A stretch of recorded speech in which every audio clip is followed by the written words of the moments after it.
Today we are looking at an interesting part of English, prepositions. What is a preposition? Mr. Duncan, what is a preposition? It is the position or placement of one thing in relation to another.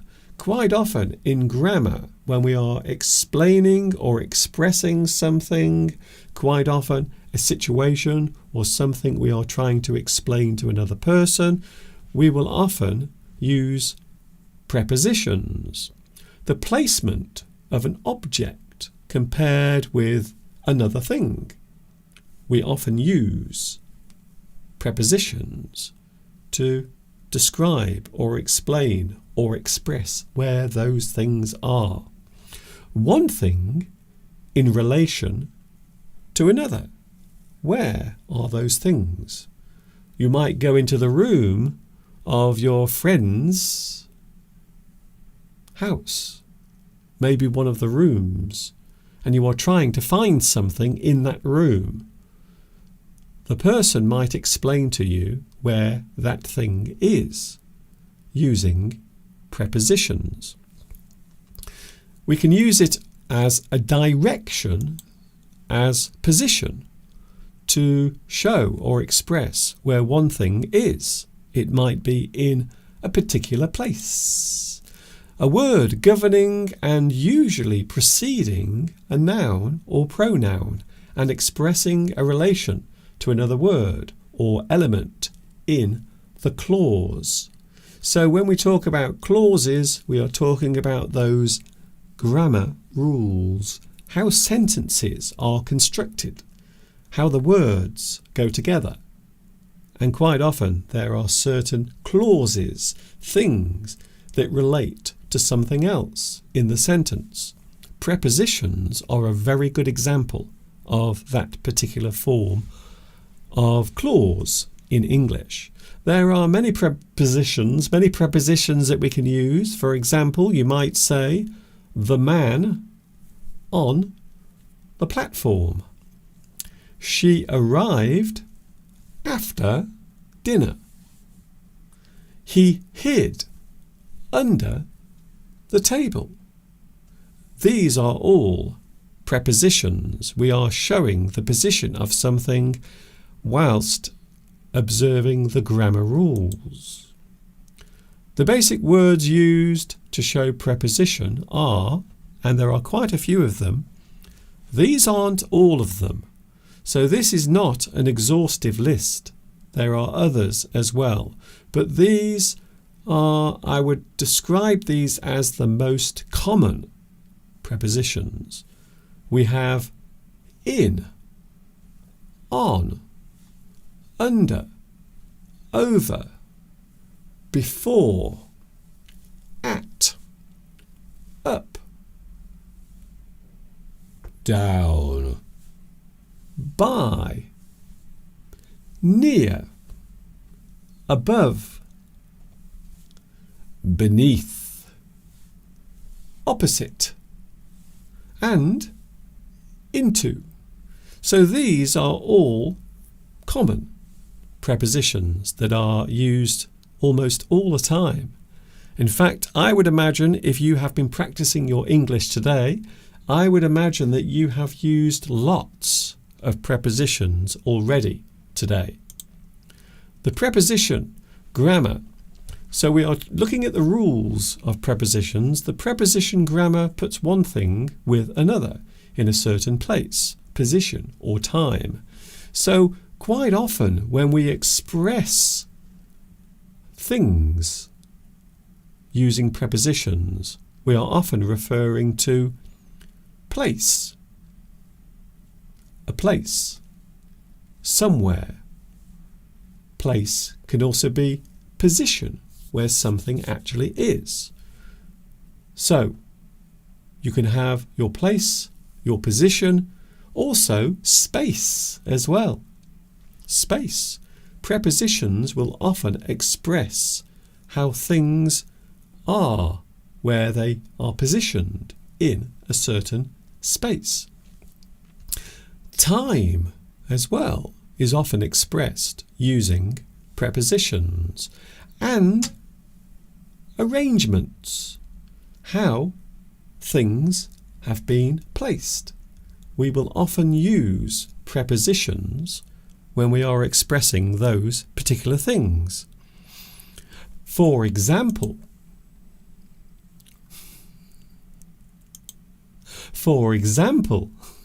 I'll try again. Ah, dear me. Under. Yes, under. There it is on the screen. Something is under an object. So here, for example, I suppose you would say something is under the table. That is where it is. That is the position it is in. It is under the table. Under is a very common preposition. We do use that particular preposition quite a lot. And then, of course, we have on. Something is on. For example, something can be on the table. You might say that it is the opposite of under. Under, on. It is placed on the table. Then we have in. Something is in. For example, here you can see there is a bucket, and in the bucket there is water. We can say that the water is in the bucket. That is where it is. We are clearly showing that inside the bucket there is water. Then we can say at. Here you can see that the car is at the traffic lights. The car is at the traffic lights. Quite often we will use it to mean waiting.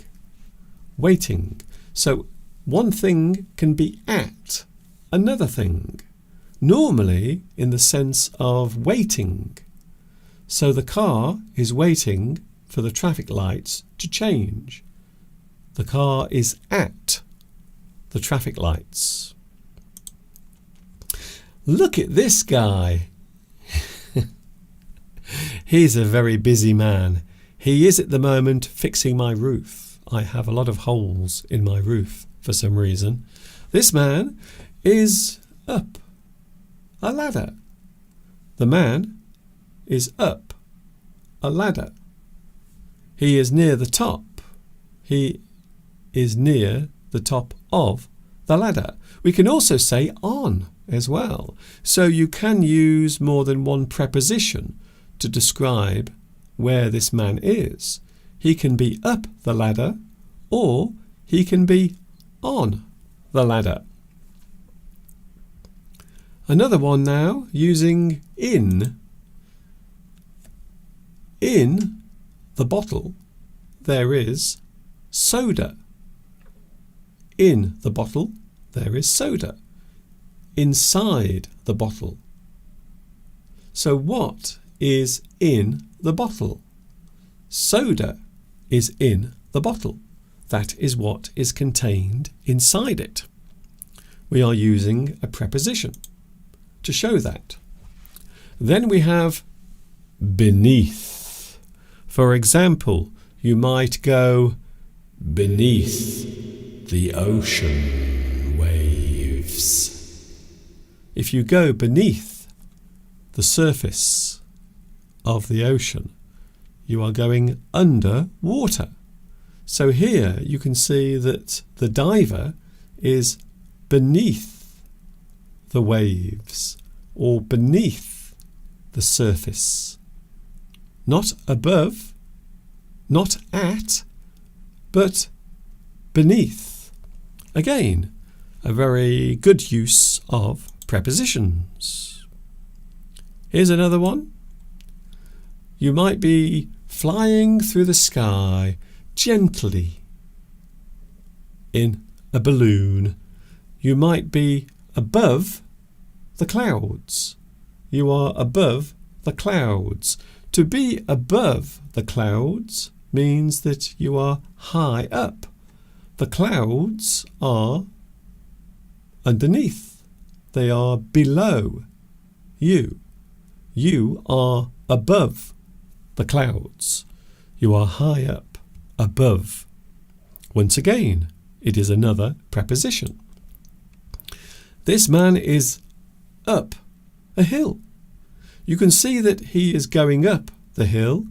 In a moment, he will be up the hill. Up. Not down, not at the bottom.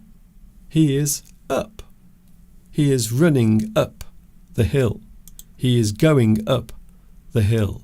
In a moment, he will be up the hill. He will be at the top. Once again, another preposition. Very nice. When we are talking about direction, where something is, we often use the word up. For example, this house is up the road. You have to go up the road. You have to go up the road to get to the house. The house is in the distance. You are travelling towards it. You are going up to the house. You have to travel up the road. That is the direction you are going in. Then we have the word opposite. Again, another interesting word. A preposition, no less. Opposite. Two things that are facing each other. Quite often, in a short distance, they are opposites. They are opposite. So you can see here, there are two apartments. They are opposite each other. We can also use the word across. One apartment is across from the other. They are opposite to each other. Here's another one. We can be by something or we can be at something. For example, this young man is by the door. We can also say that he is at the door. He is waiting. Maybe he is waiting for someone to answer the door. Maybe he is waiting for someone to arrive. Perhaps he has arranged to meet someone at a certain time. We can say that he is at the door or he is by the door. Another preposition, near. Something is near. One thing is near another. You can see here the car is parked near the wall. The two things are close together. One thing is near something else. We could also talk about time as well. If your birthday is tomorrow, we can say that your birthday is near. It is coming soon. Something close, something that is not very far away, we can describe as near. We can also use before as a preposition. For example, here you can see that A is before B. We are saying that A comes in front of B. A is before B. And of course, if we are looking further ahead, we can also say that C is after B. Again, we are using prepositions. Before and after. They are both prepositions. When we are talking about time, maybe we are expressing when something will occur. We can describe a certain period of time. For example, here we are saying something is happening before 10 a.m. 10 a.m. is the time that something might happen, but I want you to be there before 10 p.m. Don't arrive at this time. You have to be there before 10 p.m. Again, we are using that as a preposition to say that we need you before that moment of time. And of course, we can say, can you see me later? I will be available after 10 o'clock in the morning. So again, we are using prepositions to show something that is happening before and something that is happening after. They are all prepositions. And finally, out. This rather unhappy looking man here is looking out of the window. He is looking out of the window. We can say he is behind the window, but he is looking out of the window.